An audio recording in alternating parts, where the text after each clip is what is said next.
راح اطببكم بدربونه صحوله 7 درابين. اللي ما سامع بيها خليه يسمع بيها، واللي سامع بيها خليه يشوفها زين وين صايره 7 درابين. ابقوا وياي. راح ندخل من هنا على بداية الدربونة ومدخلها من ساحة الصدرية. بالمناسبة هاي المحلات كانت مو بيع جملة مواد غذائية وشرابي، هاي كانت قهوتين. القهوة الأولى قهوة يقعدون بيها تركمان قرطبة، والقهوة الثانية قهوة المندلاوية اللي يقعدون بيها مندلاوية اللي من المنطقة. وهسه راح ندخل المدخل الدربونة.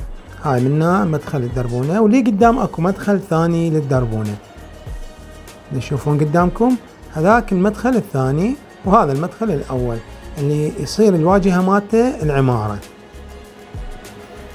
وهسه احنا راح نفوت بهاي الدربونة. بالمناسبة هاي كانت قبل اسمها دربونة العانة، ويقال بأن سميت بدربونة العانة لأن كانوا تدرون قبل كانوا يقعدون نزولة، كل عائلة يقعدون بغرفة، فكانت إيجار الغرفة عانة فسميت بدربونة العانة.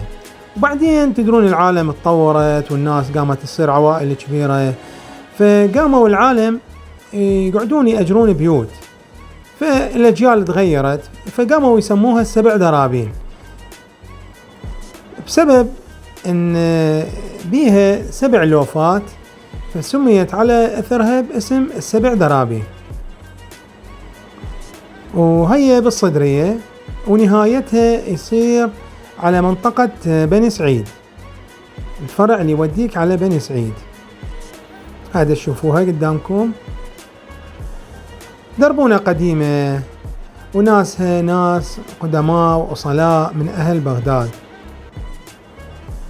وحلوة تشوفوها قدامكم شلون حلوة ونظيفة، رغم هي قديمة وبيوتها أقل بيت صار لها 50 سنة، بس ما شاء الله الناس اللي قاعدين هنا نظاف ودربونتهم نظيفة، وهم بصراحة يعني ناس كلش نظاف.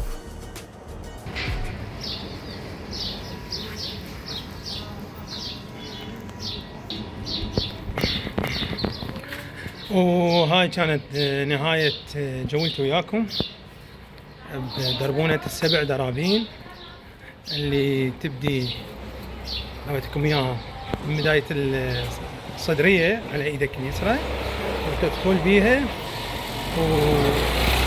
لحد ما راويتكم اياها زين. حسبتوا الدرابين يا لا؟ المحاسبة خليه يعيد الفيديو من جدة وجديد ويحسب الدرابين كم دربونة، راح يلقيها 7.